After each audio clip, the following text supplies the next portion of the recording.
Hi hello అండి, అందరికీ నమస్కారం అండి. ఫ్రెండ్స్, మన వీడియోలోనే టాపిక్ వచ్చేసి ఏదైతే రాష్ట్ర వ్యాప్తంగా ఉన్న ఉపాధి హామీ కూలీలకు సంబంధించిన మరొక ముఖ్యమైన ఇంపార్టెంట్ అప్డేట్ అయితే రావడం జరిగిందండి.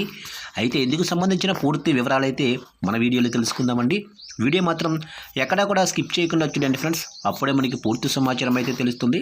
అలాగే లైక్ చేయండి ఫ్రెండ్స్, లైక్ చేయడం వల్ల మనకు తెలిసిన ఇన్ఫర్మేషన్ ఇంకొంతమందికి అయితే తెలిసే అవకాశం ఉంటుంది.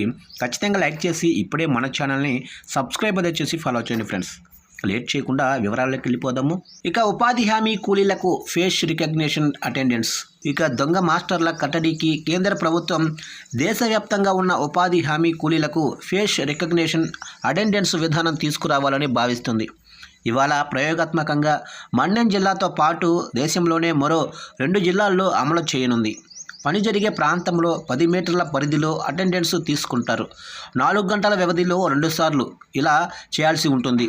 2-3 నెలల తర్వాత దేశమంతటా కూడా ఈ విధానం అమలయ్యే ఛాన్స్ అయితే ఉంది.